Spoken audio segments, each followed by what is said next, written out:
Our world is lost in unnecessary fear and hurt. Our systems seem scientifically engineered to make you small, powerless, and always waiting for the next great leader who will fix the problems around us. Worse, we're witnessing neighbor versus neighbor while warfare breaks out around our family tables. But you have access to a spirit, a strength that enlarges and empowers you. Even better, you don't need to wait for the next big movement. You can heal the world. It's time for governance by grace. Welcome to Gracearchy with Jim Babka.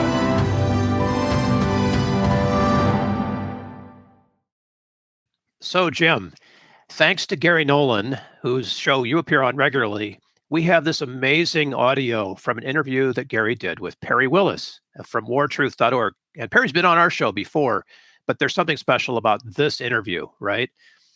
Yeah, I thought that this was the best appearance that Perry has, on this subject, despite the fact that they're going through, a radio show, which has, unlike our podcast, has to keep stopping for commercial breaks and bumpers, Sure. Coming in. Hey, it was, so much past the hour.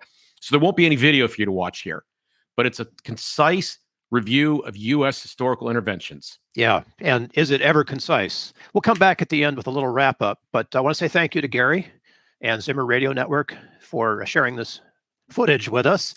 And here we go, everybody. I watched as they debated foreign policy, and I watched as the Republicans were supporting the same errant foreign policy we've had for over 100 years. So I called on Perry Willis to come on the program to explain the history of American war, and it is not what you were taught in grade school. If you want more information or you want to read what Perry has put together, because he's done some great articles on this, go to wartruth.org, wartruth.org, and read about our foreign policy. With that in mind, let me bring Perry on. Hey, Perry, good morning. Good morning, Gary. How are you? I am doing well. Glad to have you with us. We got you up at dark 30 in the morning because I think you're on Pacific time. But we are grateful that you're... Too bad. Glad to be with you. Great. We're going to just jump right in here because we have a history of the federal government lying to us to motivate us to go into war. And, it appears to start with the War of 1812. Yeah, it goes back to the very beginning, and pretty much every single war that we've ever been involved in has had the same features. And what I like to do is I like to look at each war and ask four questions. Did it defend freedom? Did it defend America? Did it make the world a better place? Was it fought for true reasons or under false pretenses? So if you look at the... Go ahead. All right, so my history lessons, they told me that U.S. sailors were forced to serve on British ships and that there was a trade deal going on, and that's what the war was about. But that's not what the war was about, right? No.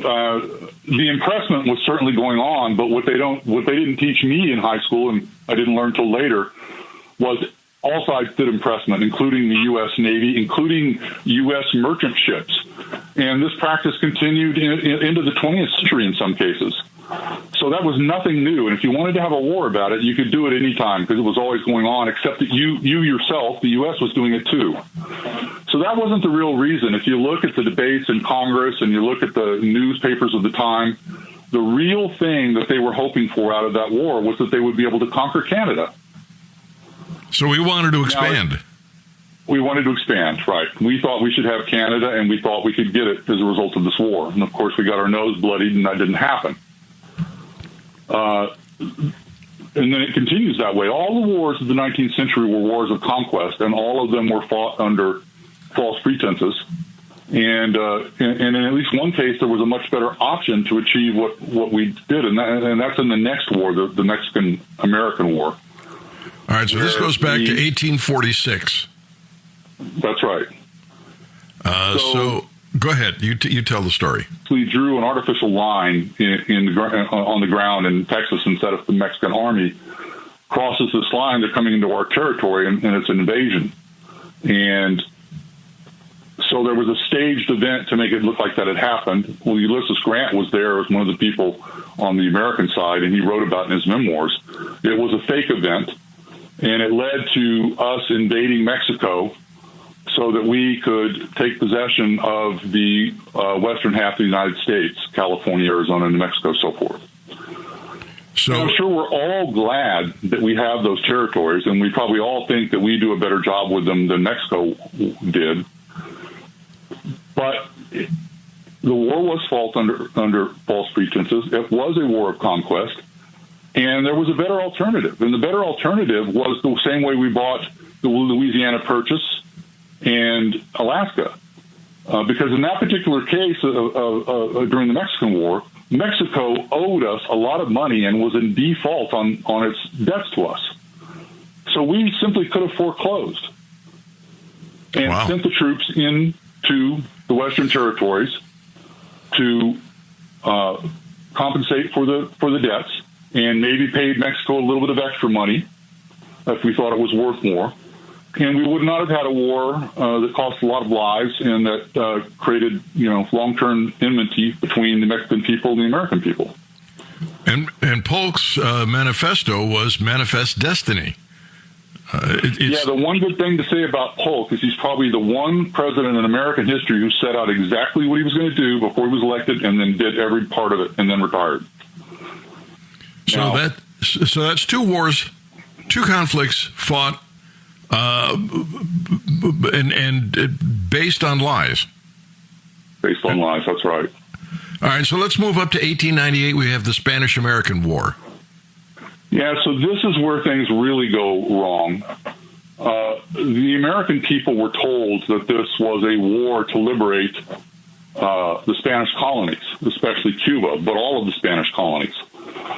It wasn't a war of liberation at all. It was a war in order to conquer an empire for the United States. Now, we did, after we won the war, we sort of let Cuba be sort of free, although they were really under our thumb and ruled by a long string of U.S.-backed dictators. So they weren't really free. But at the same time, we took colonies in Puerto Rico, the Philippines, Guam. So that was the real purpose of the war. It didn't have anything to do with freedom. But it gets worse, because the Filipinos resisted our rule, and that led to the Philippines War. Well, wait a minute. What happened to the sinking of the Maine? Yeah, thank you. I forgot about that. So other than liberating the Spanish colonies, that's the other supposed reason, that Spain supposedly blew up our battleship. And so the cry was, remember the Maine. But this has been researched a lot, including by Admiral Rickover of the U.S. Navy, and it was a coal bunker fire that caused the explosion. It had nothing to do with Spain. So, this is a pattern that we're going to see as we go through these wars, that the politicians come up with some sort of precipitating event to get the American people all worked up and angry, and they go to war. And then when it's all over and done, the passions have cooled, and the American people look back at what happened and say, gosh, I wish we hadn't have done that. But somehow they're not ready the next time when the politicians come up with another fake event and trick them into going to war yet again. All right, let's move up to the Philippine War. This is 1899 to 1902. Yeah, so, we were supposed to be liberating the Philippines, but since the truth is that we really wanted the Philippines as a colony, we had to fight them when they resisted. And we used rape, torture, mass murder of Filipinos to finally subdue them. We killed something like 250,000 Filipinos. The pictures from this war look like something out of the Holocaust. And I think most Americans don't know that this war even happened, let alone how horrific it was. Why did we want the Philippines so much? What about the Philippines was so attractive that we were willing to go to war to take them? Our politicians thought that, all the major powers in the world had empires and colonies.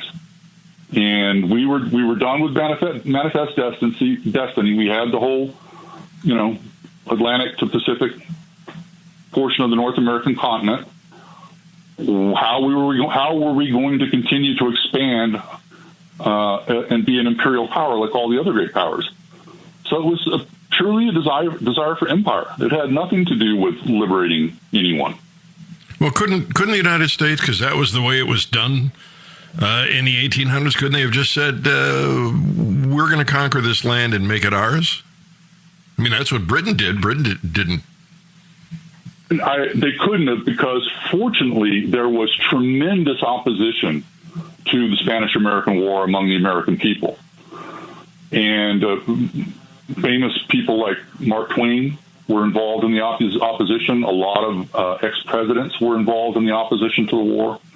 In fact, if memory serves, the vote in Congress for the war was pretty close. So absent the propaganda that we were going to liberate these colonies, I don't think the American people would have supported the war, and I don't think it could have been approved in Congress. So it had to be based on a lie in order for it to happen. All right, we got to move forward here, but I'm up against the clock. I have to take a break.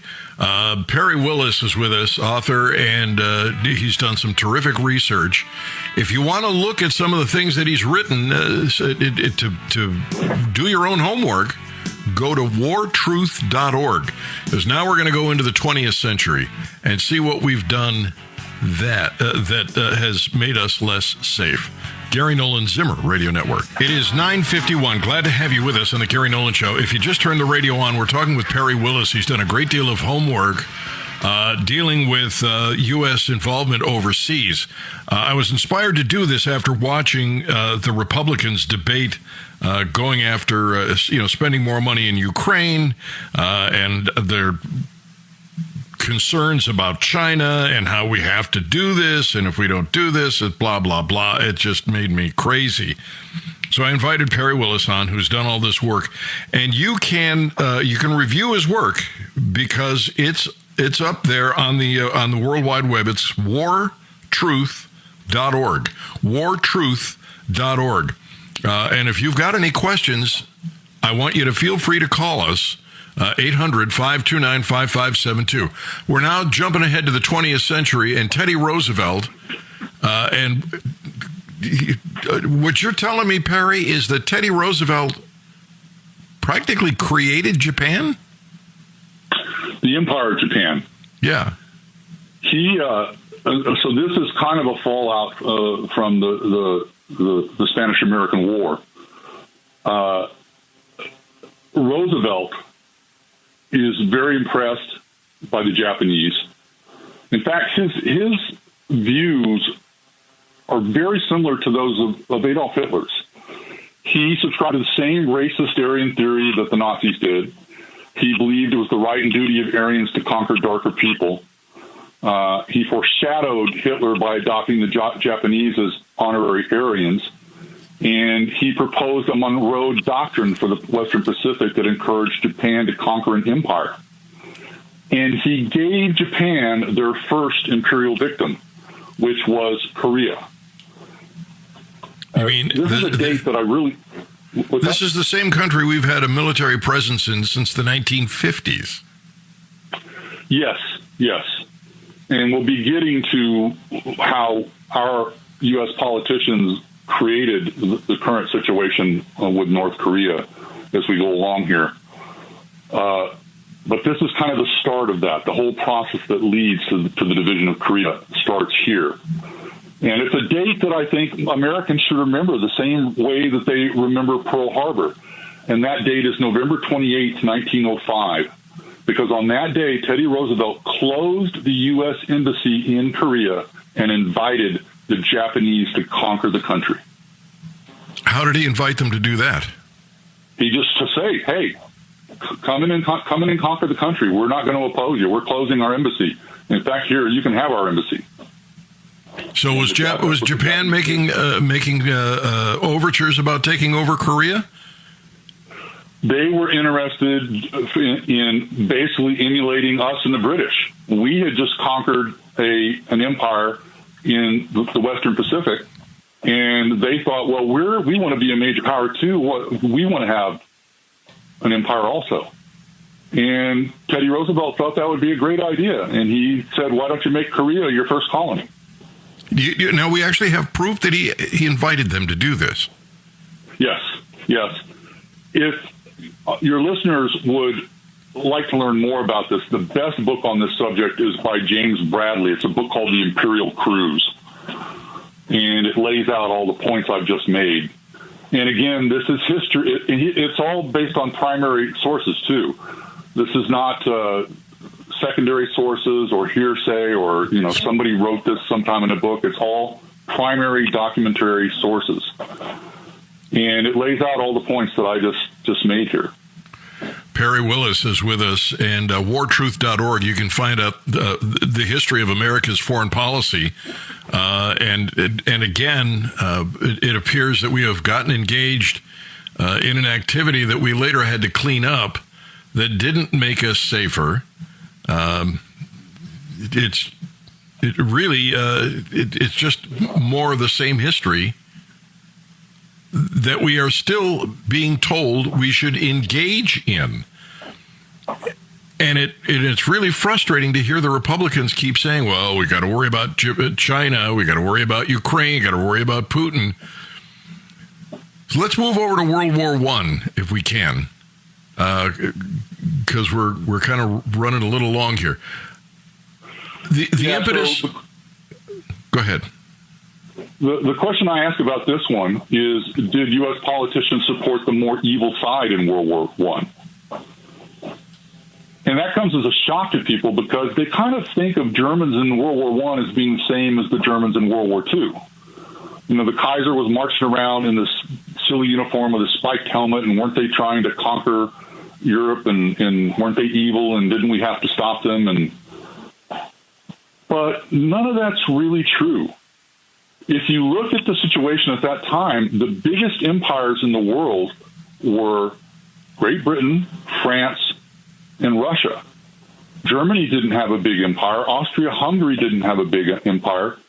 Russia was an autocracy, whereas Germany was a constitutional monarchy. They had a prime minister and a parliament, just like Great Britain. Well, go ahead. Go ahead. No, this Ferdinand deal was not the reason for World War I? Well, it started a chain of events that led to World War II, primarily because alliances that were supposed to prevent war from happening actually encouraged it to happen. But talking about the U.S. angle on this, when we entered the war, we entered on the side of more evil powers. The powers that had conquered more of the world. The powers, we had Russia as an ally, which was an autocracy. So okay. Why did we do that? When the war started, Wilson told Americans to be neutral both in deed and in thought. But then he himself was not neutral in deed or thought from the very beginning. He supported England from the very beginning. And the way that we did that was we honored the British blockade, which meant effectively that we were trading with France and Britain, but not Germany. We would let Britain stop our ships, our merchant ships, and not let them go to German ports. What about the sinking of the Lusitania? This is why eventually the Germans started sinking our merchant ships. All right. They were starving, and it was the only way they could redress the balance of us honoring the blockade. All right, Perry, I'm up against the clock. I have to take a break. I'm going to ask you to hang on because we've got just a couple of more excursions in foreign policy to expose to listeners. wartruth.org. You can look at his research. You can look at what he's written. He's got links everywhere. We're going to come back and wrap up the 20th and into the 21st century at about 10:05 on the Gary Nolan Show, the Zimmer Radio Network. We've done a very brief history of this. And if you're interested in getting more details, go to wartruth.org, wartruth.org, where Perry's research is available. And it's been very, very telling how all of our excursions, we've been lied to I mean, blatantly lied to. And it has a lot to do with getting more real estate, manifest destiny during the Polk years. And we've gone on to talk about how Teddy Roosevelt literally invited Japan to take over Korea. We saw there's a mess we're still dealing with today from this. And this is not, Perry, welcome back. This is not hearsay, secondhand. There is research where this is being communicated, right? To Japan. Yes. There's a great book on the Teddy Roosevelt Korea case called The Imperial Cruise. There's great books on all the stuff we've talked about so far and the stuff we're going to talk about. And they're all listed in the articles that are available on wartruth.org. All right, so this is a history lesson that most Americans don't get. World War I, we're told it was the sinking of the Lusitania, but we also know that we were warned not to sail into those waters. We were showing a preference for Great Britain, starving Germany. This was not the Germany of the Nazis in World War II. World War I led to World War II. If we hadn't gotten involved in World War I, what might have happened? If we had not gotten involved in World War I, it would have ended in a draw. There would have been no victors. There would have been mutinies by the troops in the trenches. They would have stopped fighting. That had already happened. It was happening on the Eastern Front, and it had already happened on the French front. It would have ended in a draw. But because we intervened, we gave victory, undeserved victory, to the largest imperial powers in the world, which were Britain, France, and Russia. And because we did that, we set off 3 catastrophic events. One of them was the creation of the Soviet Union, which would not have occurred if we had not intervened in World War I. The other was the eventual rise of radical Islam, which came about because we gave victory to France and Britain, who betrayed people in the Middle East to create more colonies there and to create these Frankenstein hodgepodge countries like Iraq that went on to cause all the problems we've had recently. This goes back to Lawrence of Arabia, doesn't it? It does. The British had made a deal with the Arabs about what would happen afterwards, that they would have their own country, but that was betrayed. Once the U.S. politicians gave victory to Britain and France carved up the Middle East to create new colonies for themselves. And if I'm not mistaken, they carved them up so that they would be fighting each other instead of fighting Britain. That's right. They created these countries to be as internally unstable as possible so that the internal conflict would make it easier for Britain and France to control them. Unbelievable. And that's why we end up later with dictatorships running these countries, because they're so poorly designed. All right.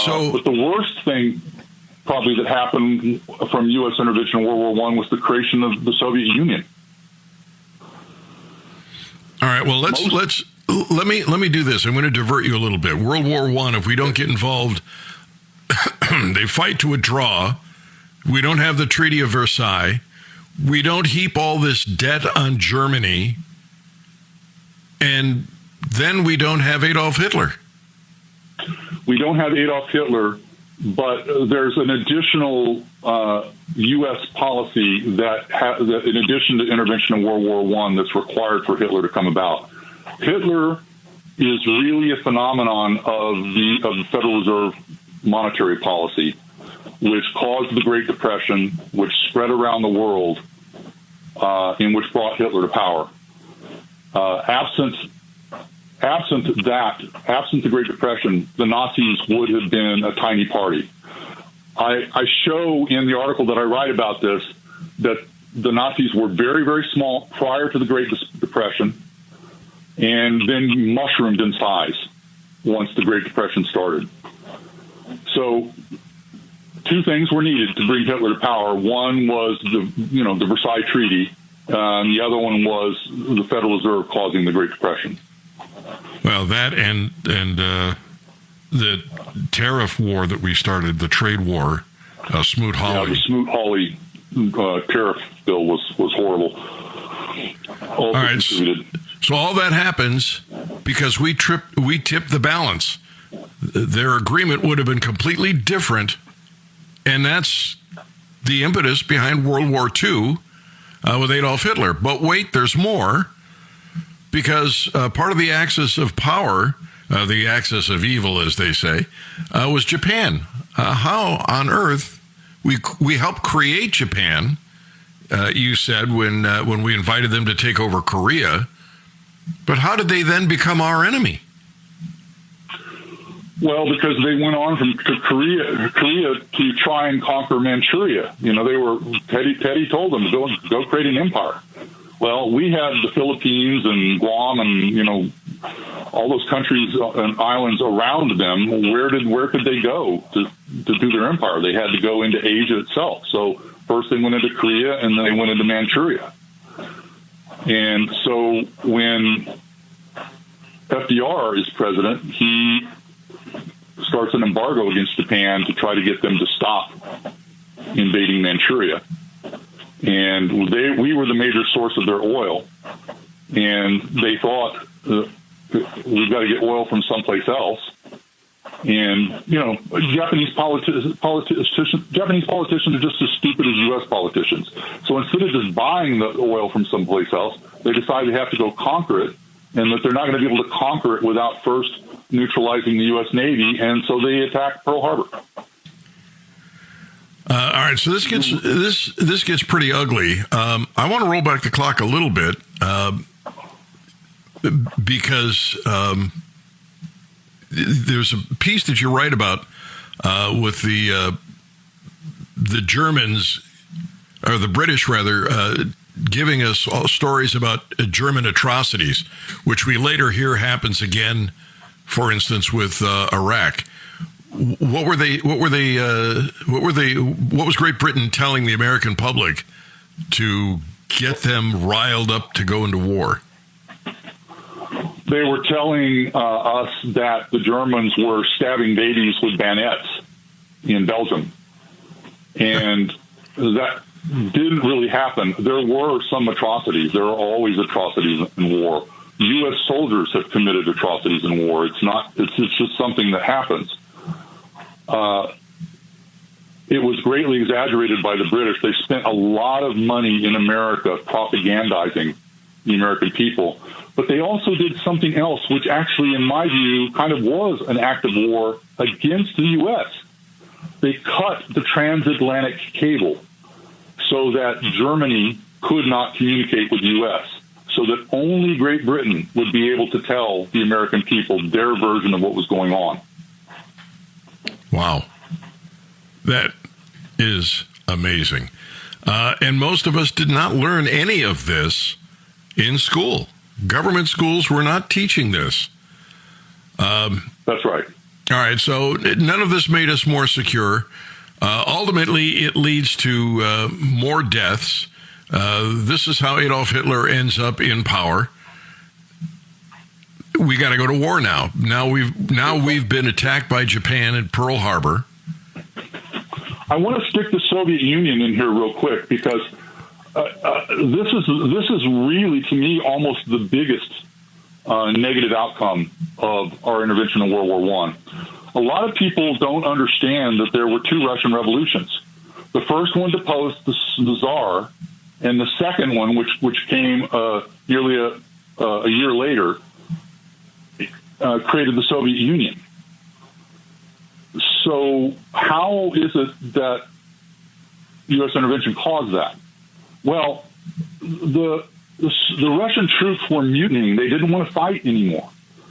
When we got in the war, that gave the Russians increased hope that they could achieve victory. Plus, we started giving them money to stay in the war. And the result of that was that the discontent of the Russian people continued, and the only people that were saying, we're going to get you out of the war, were the Bolsheviks. And so eventually the Bolsheviks take over.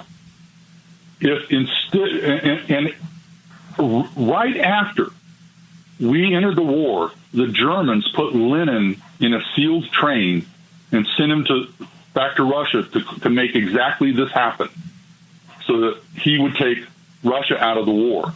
And basically what Germany was calculating was, okay, we've gained a new enemy in the United States. We need to get rid of one of our other enemies, which we can do by having Lenin go back to the Soviet Union, to Russia. So absent our involvement, the war would have ended before there was time for the Bolshevik Revolution to take place. And there would have been no Soviet Union. There would have been no Cold War. There would have been no Vietnam, no North Korea, probably no Red China. And the tens of millions that Stalin murdered, and the tens of millions that Mao murdered, and the millions that Pol Pot murdered would not have died, probably.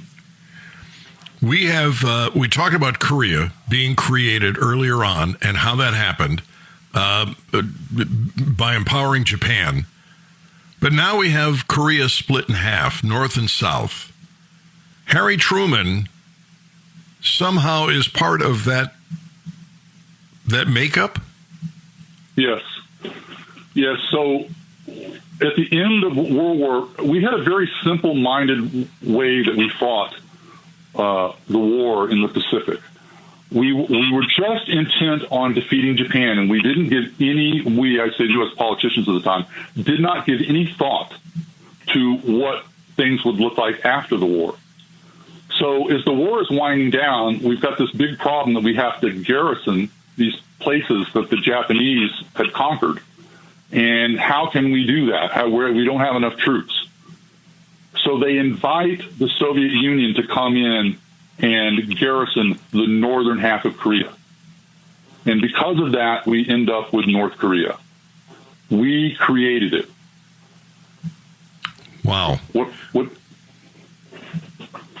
It's just amazing how all these pathologies develop, and they're all based on lies, and they're still being promoted to this day. Yes. We're always told that somebody is this great evil, that if we don't stop them, there will be disaster. With Saddam Hussein, we have to stop Saddam Hussein, or there will be disaster. All right. We've been doing this now for almost an hour, which is an ungodly long time for a radio broadcast. But I'm going to bring it on for just a few more minutes, because we're going to talk about this Ukraine-China deal and Russia and Taiwan and see if we can put it all together and wrap it up. Perry Willis, our guest, wartruth.org. On the Gary Nolan Show, the Zimmer Radio Network. Perry Willis is with us. I invited him on the program because he's done a great deal of research on America at war, going all the way back to the 1800s. And it is an education that you're not getting in public schools. And what it seems is that every time we got involved, it's because our government lied to us to get us, to compel us to go to war. I know that when we went into Iraq, we were told that the Iraqi military was in Kuwait taking babies out of incubators, but that wasn't really true. That was actually a relative of the Kuwaiti ruling government lied to the American public. Is that right, Perry? Yeah, that's right. And the other thing our politicians didn't tell us then was that our own U.S. ambassador to Iraq, April Glaspie, had basically given Saddam Hussein a green light for that invasion. And if I'm not mistaken, Kuwait was cross-drilling for oil into Iraq. Yes. Yeah, American people weren't told that either. And then it gets worse, because in order to invade Iraq, we had to station troops in Saudi Arabia, and to get the Saudis to do that, we faked satellite photographs showing the Iraqi army massed on the Saudi Arabian border. It wasn't true. They were fake photographs. I remember that. I remember that was not only lying to us, they were lying to the Saudis. I remember. And we station troops there. We do the invasion out of there. And we all know what that leads to later with Osama Bin Laden. So everything we do recoils and blows up in our face. And it's because we're trying to do our politics. I got to get some phone calls in here, at least a couple of questions for you. But I want to wrap this thing up. Based on our history, does it make sense for us to be sending billions of dollars in military equipment to Ukraine? I don't think so. I think Putin is evil. I think his invasion of Ukraine is evil.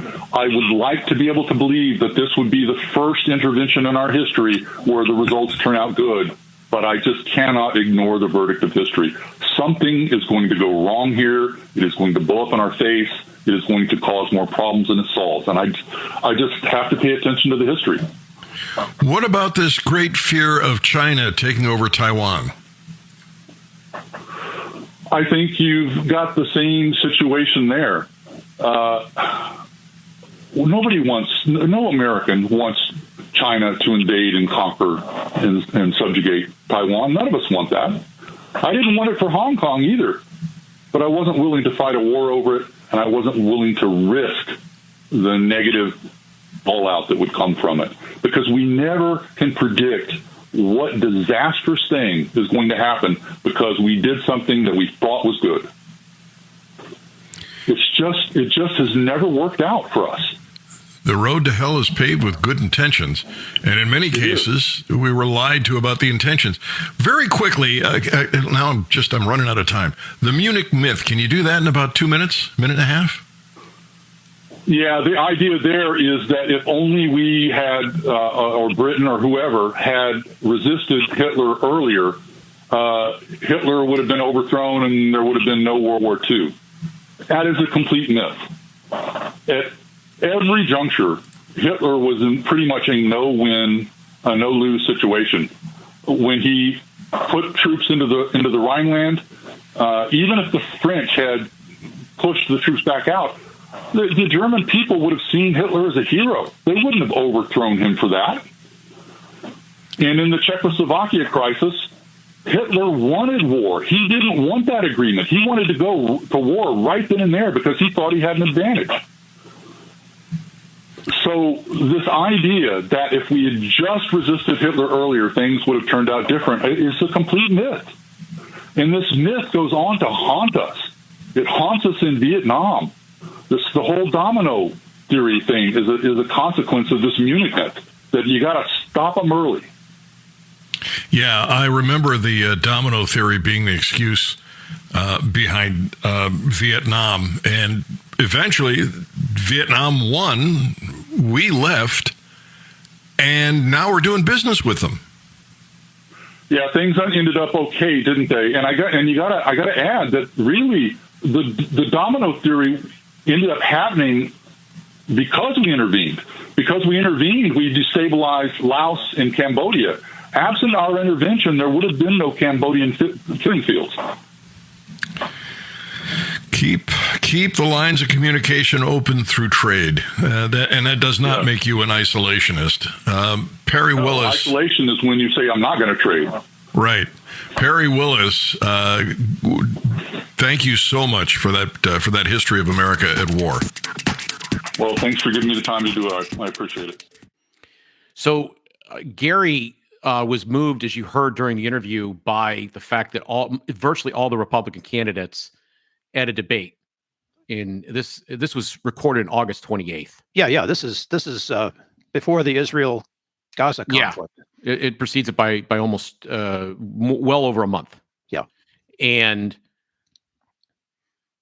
he was concerned about the fact they all wanted to go rushing into Ukraine. They all wanted to continue to spend money on Ukraine. They all wanted that they were scared of Putin, and they said that it was wrong that the U.S. would lose its leadership place in the world, which meant projection of military force. This is bad both on a budgetary basis. We're running, a $33 trillion national debt that's built every year by compounding deficits. And it's also bad because there's blowback from intervention. And so I thought that this was a great performance. This covers a lot of ground quickly. People could go back. I want to encourage them. If you're listening to this show and this moved you, we timestamped out this entire episode. You can go, if you're looking for just one thing and you want to clip it and share it with a friend, or clip it and share it on social media, or clip it and share it on your podcast or YouTube page, you're free to do so. In fact, I hope you do. Get the word out on this. That's kind of where my head's at on this. Yeah, it really moved me. Of course, when we interviewed Perry, I was profoundly moved by what he had to say and by wartruth.org. And after listening to this, Jim, I had to sit down and I wrote an essay. You wrote an essay? Yeah, I had to. Part of that came from a post conversation that we didn't record with you about how freedom isn't free. Mm-hmm. And that's the title of the essay. And I can share a link if everybody wants to know that. But people, this is really incredibly moving stuff, living as we do in this sort of military theocracy that is America these days, right? Military theocracy. Wow. Yeah. We kind of need to revisit that. Yeah. Well, and in fact, the timing of this show is no accident. We put it out there at this week here in November because we're coming up upon the 11th day of the 11th month, which was originally Armistice Day. It was supposed to be a day to acknowledge that war was bad, peace was much better, and this was the war to end all wars. We were going to choose peace from here forward. Yeah. Of course, we know history had other things in mind, and that this very war itself was part of what made so many of the problems that followed in the 20th century, and in some cases haunt us right now to this very hour. And so for that reason, I don't like calling it Veterans Day. I think it kind of cheapens the whole thing and turns it into a way to sell mattresses and give away coffee. I just don't think that's the point. I think the real point is that war is hell. War destroys young lives. War should not be entered into lightly, if ever. And Armistice Day, coming back to this sense of peace, I would like to restore that title. I would like to restore that sentiment. I would like to see, instead of more war, more grace. And obviously, if people understand, I think this was clear in the interview, if people understand the history of these things, they're going to be less susceptible to the myths that politicians put out in front of us, because war, after all, is the health of the state. And war being the health of the state, neither of those things are grace.